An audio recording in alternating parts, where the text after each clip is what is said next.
ঝাড়খণ্ডের আমাদের এইসব অঞ্চলের এইসবগুলোই। আচ্ছা, এটার যে জাতটা লাগিয়েছেন এটা কি, কোন জাত এটা পটলের? এটা আমরা MS1 নামে এটাকে, আমাদের নিজস্ব এটা। ওই যে ভেতরে ভেতরে অনেক পটল আছে একটু। বাহ, বেশ ভালোই সাইজ হয়েছে। যেমন পশ্চিমবঙ্গে যে একটা দেশি ভ্যারাইটি রয়েছে এবং তার সাইজটা একটু ছোট হয়, কিন্তু আপনার এটা তো দেখছি এই পটলের সাইজগুলো বড় বড়।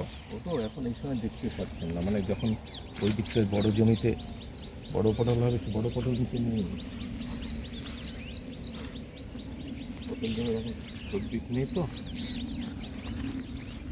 নিচের থেকে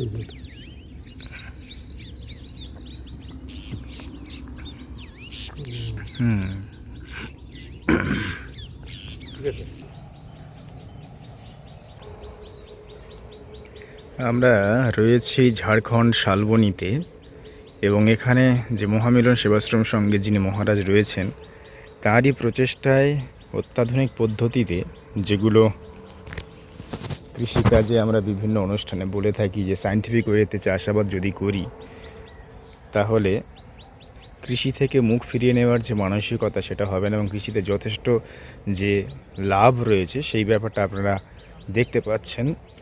কী পরিমাণের পটলের চাষ করা হয়েছে বা মহারাজ করেছেন, এবং তিনি নিজেই প্রতিদিন সকালবেলা এসে ক্ষেত দেখেন, পরিচর্যা করেন। এবং আপনারা খেয়াল করুন এখানে যে মাচা সিস্টেমটা করা হয়েছে,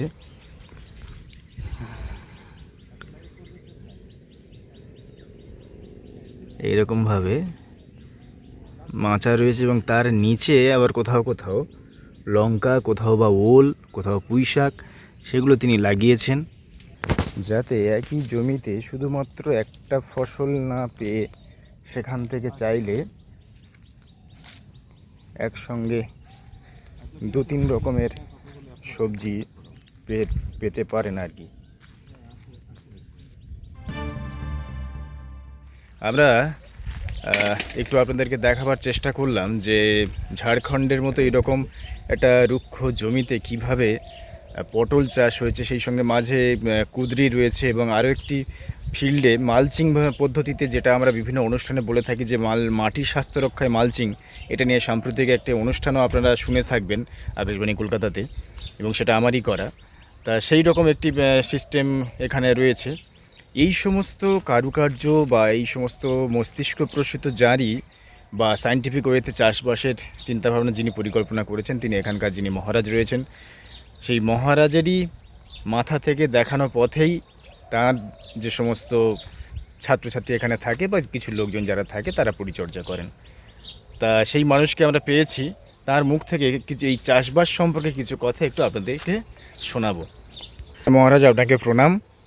নমস্কার সমস্ত দর্শক মণ্ডলীকে। দেখলাম তো সকালবেলা এসে আপনি মাঠ পরিচর্যা করছেন, এবং খুব সুন্দরভাবে আপনার এখানে যে মানে সবুজে সবুজ করে ফেলেছেন। এই যে পটলের ক্ষেত তৈরি করা এবং এই রকম উন্নত পদ্ধতিতে চাষাবাদ পরিকল্পনা, এটা কিভাবে আপনাদের পক্ষে সম্ভব হচ্ছে? দেখুন, আমি পটল চাষ এখানে 2000 সাল থেকেই পটল চাষ, তারও আগে ঘাটশিলাতে আমি পটল চাষ করেছি 1994 সাল থেকেই পটল চাষ করি। অর্থাৎ পটল চাষ করতে করতে একটা অভিজ্ঞতা আমাদের আছেই। আর তারপরে আমাদেরই একজন আশ্রমের মানে একজন মিত্র, তিনি সরকারি পক্ষ থেকে উনি ইসরায়েল গেছিলেন।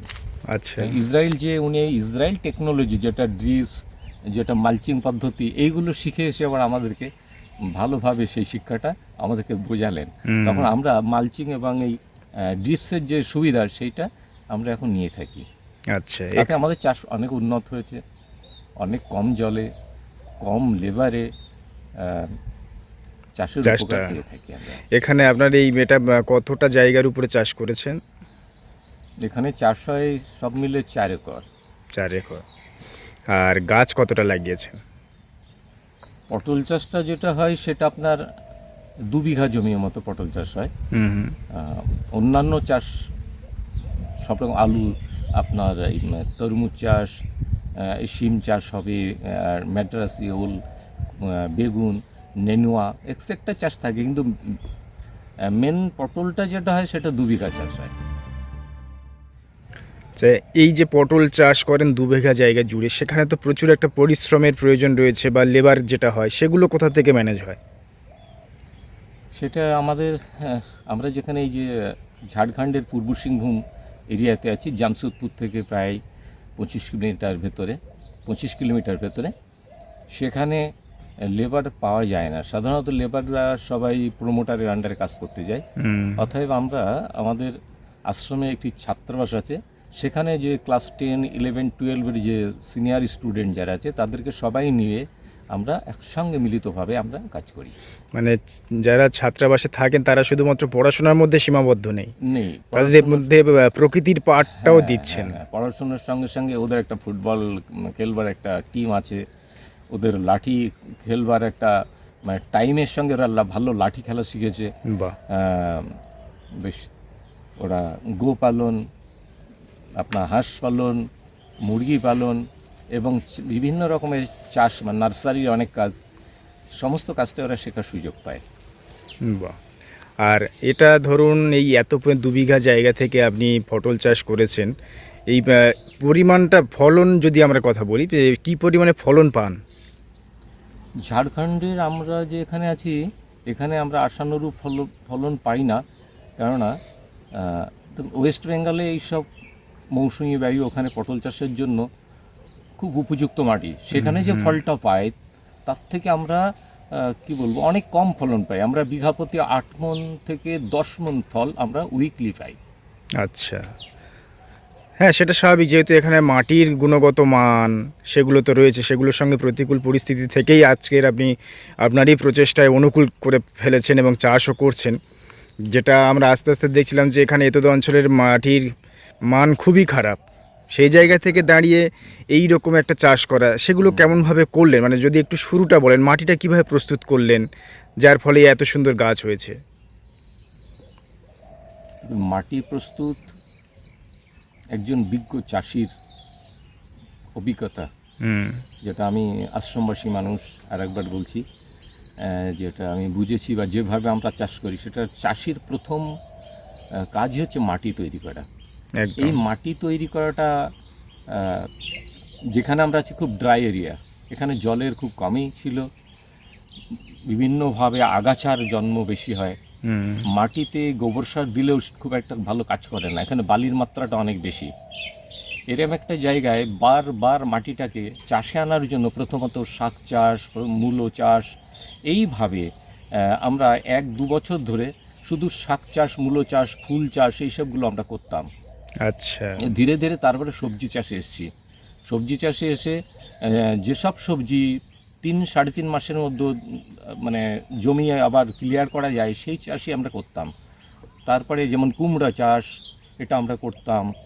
তো এখন আমরা পটল চাষে এসেছি যখন জমি একটু উর্বর হয়েছে এবং ঠিক জল পাঠানোর ব্যবস্থা, জল নিকাশির ব্যবস্থা সবটা একটা খুব সিস্টেমের মধ্যে চলে এসেছে, এবং চাষ করতে করতে ছেলেরাও যখন একটা পটল চাষের ব্যাপারে অনেকটা জেনে গেছে, তখনই আমরা পটল চাষে এসেছি। মানে অনেক কাল ঘাম ঝরিয়ে আর কি, সে তো চাষে তো করতেই হবে, পরিশ্রম তো থাকেই। তবে যেটা আমাদের ওয়েস্ট বেঙ্গল বা অন্যান্য সাইডে যদি আমরা দেখি, সেখানে যে পরিমাণ কষ্ট বা পরিশ্রম আপনাদের তার বহুগুণ বেশি। কেননা মাটিটাকে, আপনি তো বললেন যে মাটিটাকেই তো তৈরি করাটাই মেন, এবং সেটা আপনি তৈরি করেছেন, এবং আজকের একজন সফল এখানকার একজন বলা ভালো চাষি আর কি, মানুষের একটা দিশা দেখাচ্ছেন এতদ অঞ্চলে মানুষদের কাছে, অনেকের কাছে আপনার মানে তাদের অনুপ্রেরণা হয়ে উঠেছেন আপনি। আমরা 2025-এ প্রায় 450 চাষিদেরকে আমরা স্পেশাল পটল চাষের উপরে প্রশিক্ষণ দিতে পেরেছি। মানে আপনার এখান থেকে? হ্যাঁ, আরে লোহারদাগা, সিমডাগা, বোকারো, ধানবাদ, অনেক দূর, চাইবাসা, চান্ডিল, বিভিন্ন দূর দূর প্রান্ত থেকে ছোট ছোট এনজিওর মাধ্যমে আমাদের এখানে আসে। টাটা ট্রাস্ট নামে একটা, ওদের টাটা ট্রাস্টের ভিলেজ ডেভেলপমেন্ট একটা সাইট আছে, ওনাদেরকেও আমি আমাদের আশ্রমের মাধ্যমে পটল চাষে প্রশিক্ষিত করেছি, এবং অনেক কমসে কম 20,000 পটল চারা আমরা বিতরণ করি এখান থেকে? সেই সময়। আরে বাবা, তবে মহারাজ একটা এবং জিনিস, এই চাষিরা যে পটল চাষ করে, আবার আমি জমিতে যেয়ে আমি সমস্ত আবার একটু দেখাশোনা guideline দিই। গাইডলাইন দিয়েও যে আসেন। কি সুবিধা কি অসুবিধা, কেন ঝাড়খণ্ডে আমাদের লোকাল পটল চাষ হয় না সাধারণত। যে পটল আমরা খেয়ে থাকি সেটা ওই আপনাদের ওয়েস্ট বেঙ্গল থেকে আসে, না হলে আপনার পাটনা থেকে আসে। আচ্ছা, তাহলে মহারাজ আপনি নিজে এখানে চাষ করছেন, আবার চাষিদেরকে ট্রেনিং দিচ্ছেন, আবার সে তাদের মাঠে গিয়ে আবার তাদেরকে প্রশিক্ষণ দেওয়ার ব্যবস্থা করেন, বা কখনো কখনো যান নিজে গিয়ে। একটা ব্যাপার খুব জানতে ইচ্ছে করে যে আপনার কি তাহলে এর প্রথাগত কোনো শিক্ষা ছিল বা কোনো প্রশিক্ষণ ছিল এই চাষবাসের ক্ষেত্রে? না, তেমন নয়, তবে আমি চাষি পরিবারের ছেলে, আমার তেমন নয়।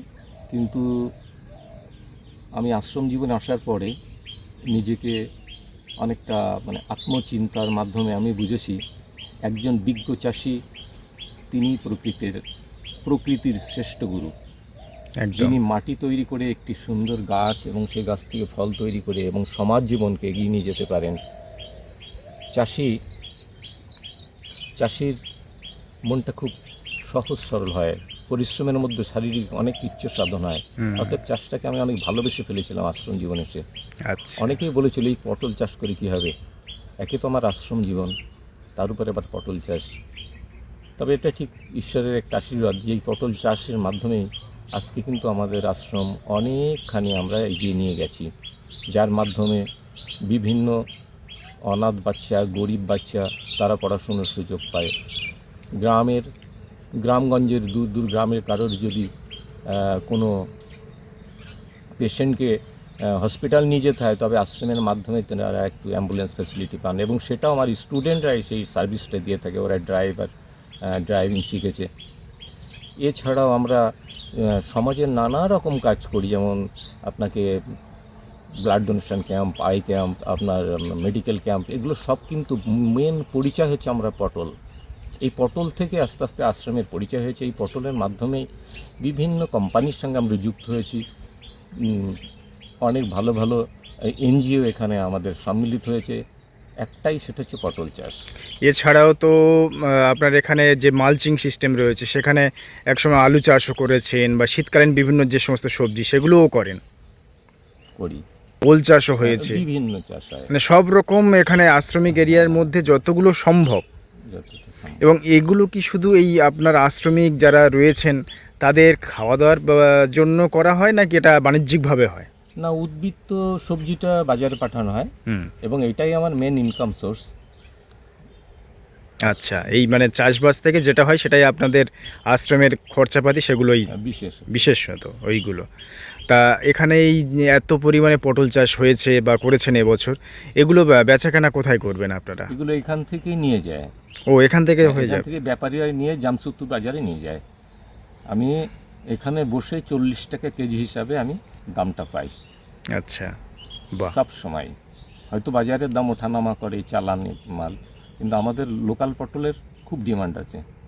আচ্ছা, তা আপনাদের মানে এই যে ডিমান্ডটার কথা বলছেন, এর ডিমান্ডটার কারণটা কি? পটলের গুণগত মান কি বিশেষ কিছু আছে, বা চাষের কোনো যে আমরা বলি বেশিরভাগ যে কেমিক্যাল যে সার, রাসায়নিক সার যেগুলো ব্যবহার না করে জৈব সার, আপনারা কি ধরনের চাষ করেন? এই পটলের বিশেষ গুণগত মান আমাদের জামশেদপুর ঘাটশিলা এই এরিয়াতে অনেক মানুষ এই 25 বছরে জেনে গেছে যে পটল মানে আমাদের আশ্রমের পটল। আমাদের আশ্রমের পটল খুব সফট হবে, আচ্ছা, এবং তার ভেতরে মানে বীজগুলো হবে সাদা সাদা বীজ। আপনি উইদাউট ফ্রিজ 5 দিন ঘরে রেখে দিতে পারেন। কারণ হচ্ছে এটা অর্গানিক পদ্ধতিতে চাষটা। পদ্ধতিতে আমরা চাষটা করে থাকি। আচ্ছা, বিষয় সেটাই। রাসায়নিক মানে না কে বরাবর। হ্যাঁ, যতটুকু না দিলেই নয়, না একদম কে বরাবর। একদম একদম। যে কারণে আপনাদের এই আশ্রমিক পটলটার এতটা ডিমান্ড। ঠিক। তাহলে আপনারা শুনলেন মহারাজের মুখ থেকে যে এতদ অঞ্চলের বিশেষ করে এই সিংভূম, মালভূম যে সমস্ত জায়গাগুলো রয়েছে, রাঢ়ভূমে যে একদম অনুর্বর জমি, সেখানে মহারাজ তার নিজস্ব যে চিন্তাভাবনা এবং চাষকে ভালোবেসে কিভাবে এই সবুজে সবুজ করে তুলেছেন, এবং যার ফলে আজকের আশ্রমিক পটলের একটা আলাদা ডিমান্ড রয়েছে এতদ অঞ্চলে। এবং এখান থেকে মহারাজ শুধুমাত্র যে চাষ করেন তা নয়, চাষিদেরকে প্রশিক্ষণও দেন। ইভেন এখানে যারা চাষ নিয়ে গবেষণা করছেন, যে সমস্ত গবেষক ছাত্রছাত্রী রয়েছে, তারাও এখানে আসে, তাই তো মহারাজ? সবাই এখানে আছে। এখানে আসে তাদের মহারাজের কাছ থেকে শিক্ষা নিতে আর কি। আসলে শুধুমাত্র যে প্রথাগত শিক্ষা থাকলেই যে শিক্ষিত হওয়া যায় বা তাদের অভিজ্ঞতা হবে এমনটা নয়। প্রকৃতির মধ্যে থেকে প্রকৃতির পাঠ দেওয়ার কাজ করে আসছেন মহারাজ দীর্ঘদিন ধরে। আর তারই ফসল আপনার চোখের সামনেই দেখতে পাচ্ছেন কিভাবে ফলে উঠেছে। বেশ, মহারাজকে অসংখ্য ধন্যবাদ এখানকার মানুষদের জীবন জীবিকার হাল ফিরিয়ে তোলার জন্য এবং আমাদেরকে অনেক কিছুটা সময় দেওয়ার জন্য তার ব্যস্ত সময়ের মধ্য দিয়ে। মহারাজ, আজকের মতো আপনাকে প্রণাম জানাই। নমস্কার। ধন্যবাদ।